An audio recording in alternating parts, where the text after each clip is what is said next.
Hi viewers, இன்றைக்கி நாம் 11ஆம் வகுப்பு பொது தமிழில் ஒவ்வொரு இயலுக்கும் பின்னாடி புக் பேக்கில் கொடுத்துருக்க மொழியை ஆள்வோம். இது தமிழ் அறிஞர்கள் பற்றி கொடுத்துருக்காங்க ஒவ்வொரு இயலுக்கு பின்னாடியும். அதை தான் இந்த வீடியோவில் பார்த்துட்ருக்கோம். இந்த வீடியோவில் இயல் 4லேருந்து பார்க்கலாம். இயல் 4 மொழியை ஆள்வோம். சான்றோர் சித்திரம். அறிவியல் தமிழர் என்று போற்றப்படும் பேனா அப்பாசாமி தமிழ்நாட்டின் நெல்லை மாவட்டத்தில் பெருங்குளத்தில் பிறந்தவர். யாருன்னா அறிவியல் தமிழர் என்று போற்றப்படுபவர் யார் அப்படின்னா பேனா அப்புசாமி. வழக்கறிஞர் தொழிலில் ஈடுபட்ட போது அறிவியல் கட்டுரைகளை எழுதி தமிழில் அறிவியலை எழுத முடியும் என்று உணர்த்தினார். தமிழில் அறிவியலை எழுத முடியும் என்று உணர்த்தினவர் அப்புசாமி. அறிவியல் தமிழின் முன்னோடி என போற்றப்பட்டார். அறிவியல் தமிழின் முன்னோடி என போற்றப்பட்டவர் யார் அப்படின்னா பேனா அப்புசாமி. இவர் தமிழ், ஆங்கிலம், சமஸ்கிருதம் ஆகிய பன்மொழியில் புலமை இருந்திருக்காரு. அறிவியல் தமிழுக்காக 70 ஆண்டுகள் தொண்டாற்றினார். அறிவியல் தமிழுக்காக 70 ஆண்டுகள் தொண்டாற்றினார். தமிழர் நேசன் தமிழில் வந்த முதல் அறிவியல் இதழ் ஆகும்.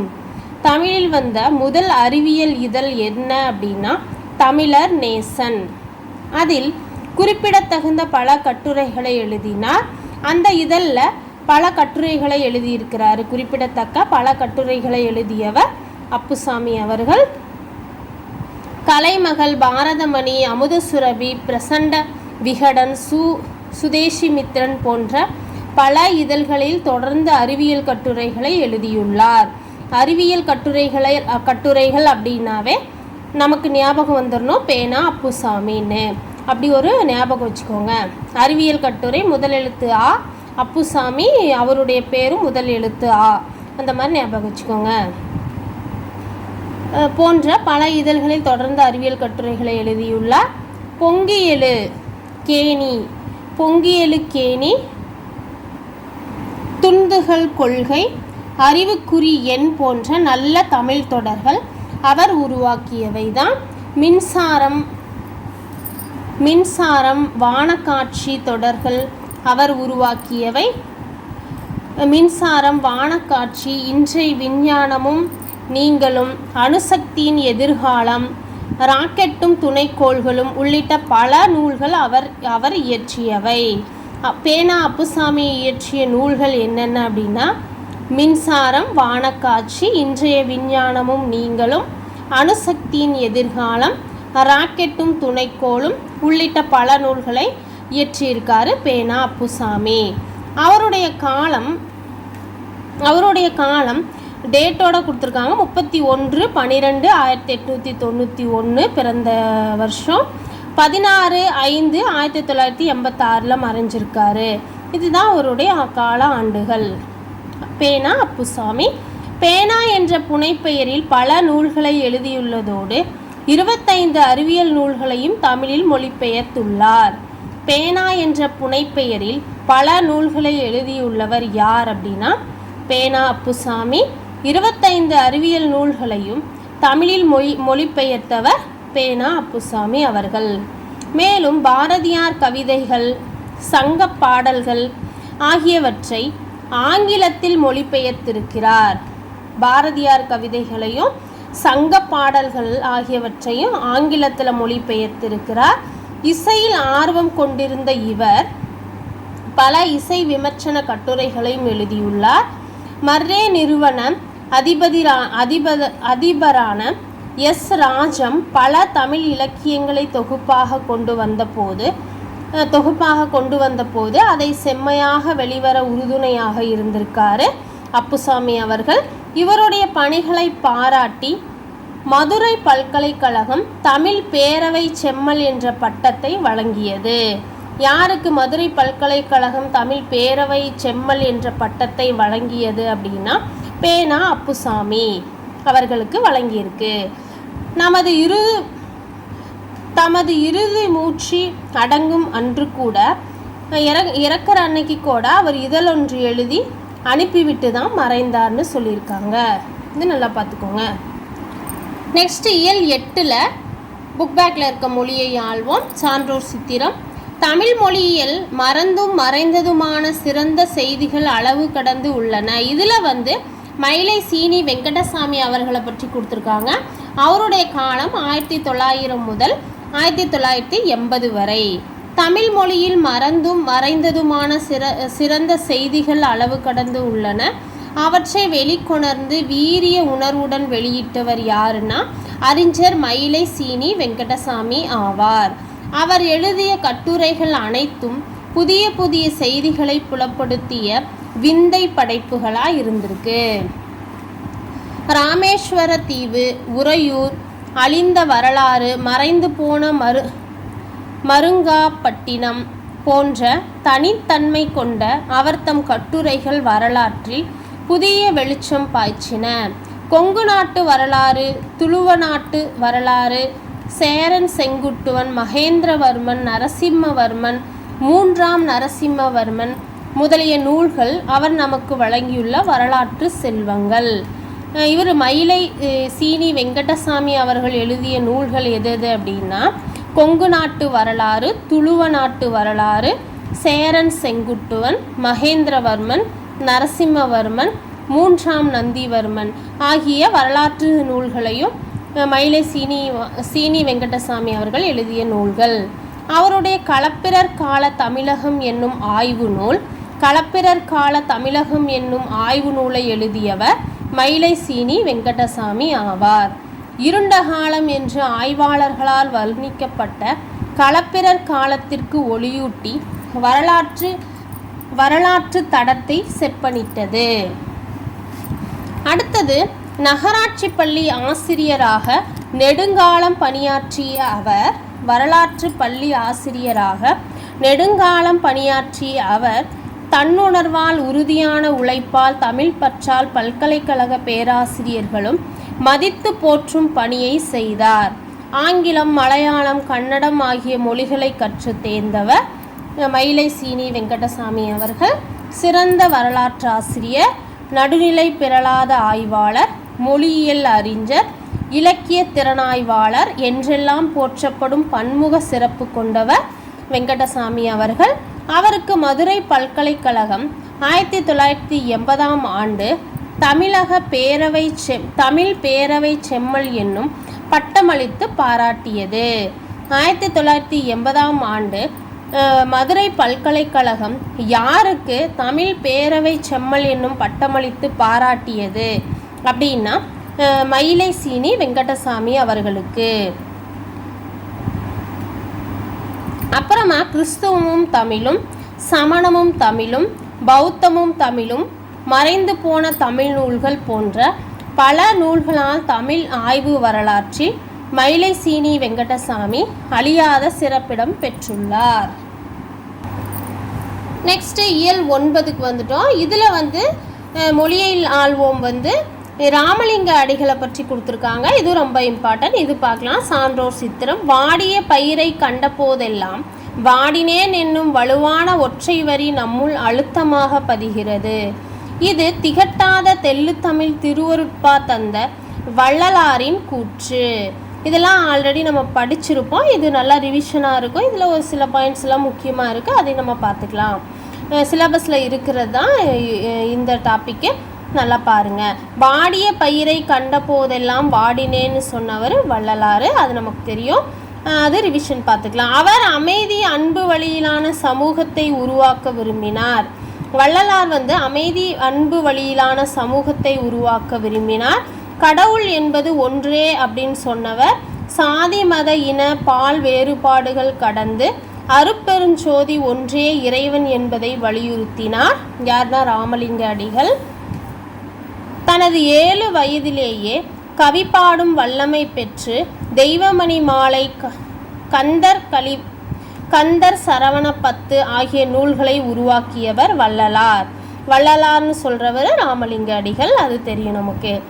மனுமுறை கண்ட வாசகம் என்னும் உரைநடை நூலை நமக்கு நல்கியவர். ராமலிங்க அடிகள் எழுதிய உரைநடை நூல் எது அப்படின்னா மனுமுறை கண்ட வாசகம். ஒளிவில் ஒடுக்கம், தொண்டமண்டல சதகம், சின்மய தீபிகை ஆகிய நூல்களை பதிப்பித்தவர் வள்ளலார். வள்ளலார் பதிப்பித்த நூல்கள் என்னென்ன அப்படின்னா ஒளிவில் ஒடுக்கம், தொண்டமண்டக சதகம், சின்மய தீபிகை, இந்த 3 நூல்களையும் வள்ளலார் பதிப்பித்திருக்காரு. அவர் சாதி சமய மத வேறுபாடுகள் கடந்து அனைத்து உயிர்களிடத்திலும் அன்பு பாராட்ட சமய சுத்த சன்மார்க்க சத்திய சங்கத்தை தோற்றுவித்தார். வள்ளலார் தோற்றுவித்த என்ன சங்கம் அப்படின்னா சமரச சுத்த சன்மார்க்க சத்திய சங்கத்தை தோற்றுவித்தார். சத்திய தர்மசாலையை தொடங்கினார். சத்திய தர்மசாலையை தொடங்கியவர் வள்ளலார் எனப்பட்ட ராமலிங்க அடிகள் அவர்கள். தெய்வங்கள் பல என சொல்லும் உருவ வழிபாட்டை மறுத்தார். பசியின்றி அனைத்து உயிர்களும் இன்பமுடன் வாழ வலியுறுத்திய வள்ளலாரின் சில கொள்கைகள் பின்வருமாறு. இப்போ நாம் கீழே பார்க்கறது எல்லாமே, இந்த பேரால பார்க்கறது எல்லாமே வள்ளலாரின் கொள்கைகள். ராமலிங்க அடிகளுடைய காலம் 1823 இருந்து 1874 வரை. அவருடைய கொள்கைகள் பார்க்கலாம். கடவுள் ஒருவரே, அவரை ஜோதி வடிவில் உண்மை அன்பால் வழிபட வேண்டும். சிறு தெய்வ வழிபாடு கூடாது. அத்தெய்வங்களின் பெயரால் உயிர் பலி கூடாது. புலால் உண்ணலாகாது. புலால்னா கறி சாப்பிடக்கூடாதுன்னு சொல்லியிருக்காரு. சாதி சமய முதலிய வேறுபாடுகள் கூடா. எவ்வுயிரையும் தம்முயிர் போல எண்ணி ஒழுகும் ஆன்மநேய ஒருமைப்பாட்டுரிமையை கடைபிடிக்க வேண்டும்னு சொல்கிறாரு. எதிலும் பொது நோக்கம் வேண்டும். புராணங்களும் சாஸ்திரங்களும் முடிவான உண்மையை தெரிவிக்க மாட்டா. மூட பழக்க வழக்கங்களை ஒழிக்க வேண்டும்னு சொன்னவர் ராமலிங்க அடிகள். இதெல்லாம் வள்ளலாரின் கொள்கைகள்.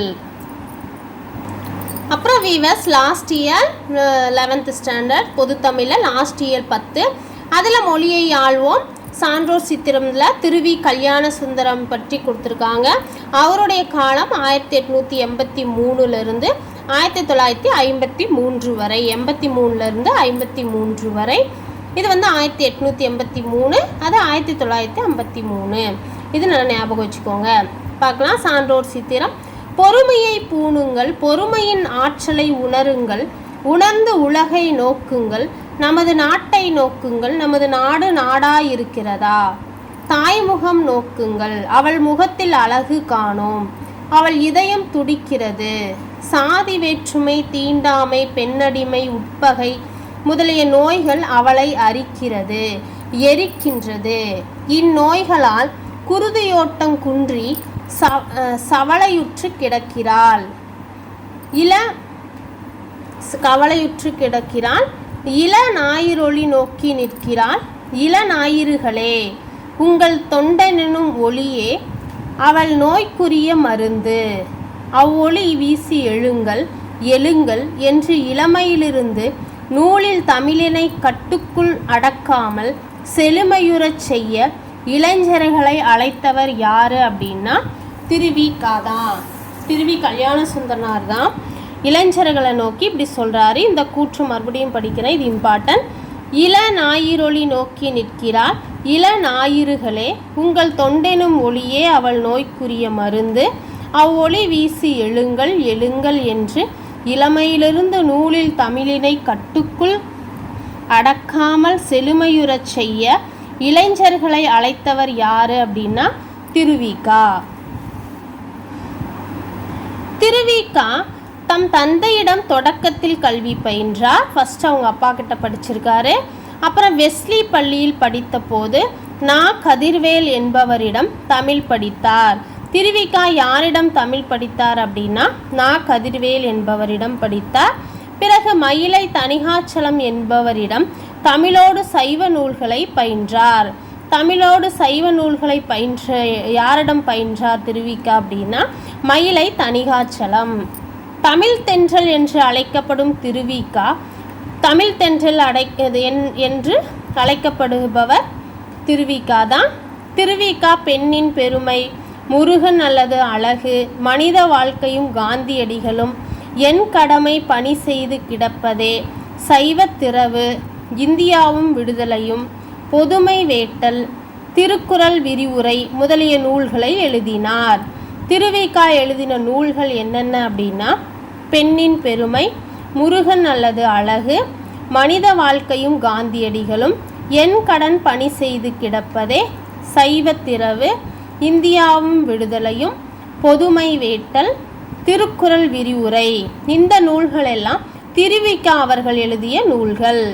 சிறந்த மேடை பேச்சாளராகவும் எழுத்தாளராகவும் விளங்கினவர் யார் அப்படின்னா திருவிக அவர்கள். தேசபக்தன், நவசக்தி இதழுக்கு ஆசிரியராக விளங்கினார். திருவிக அவர்கள் ஆசிரியராக விளங்கிய இதழ்கள் என்னென்ன அப்படின்னா தேசபக்தன், நவசக்தி.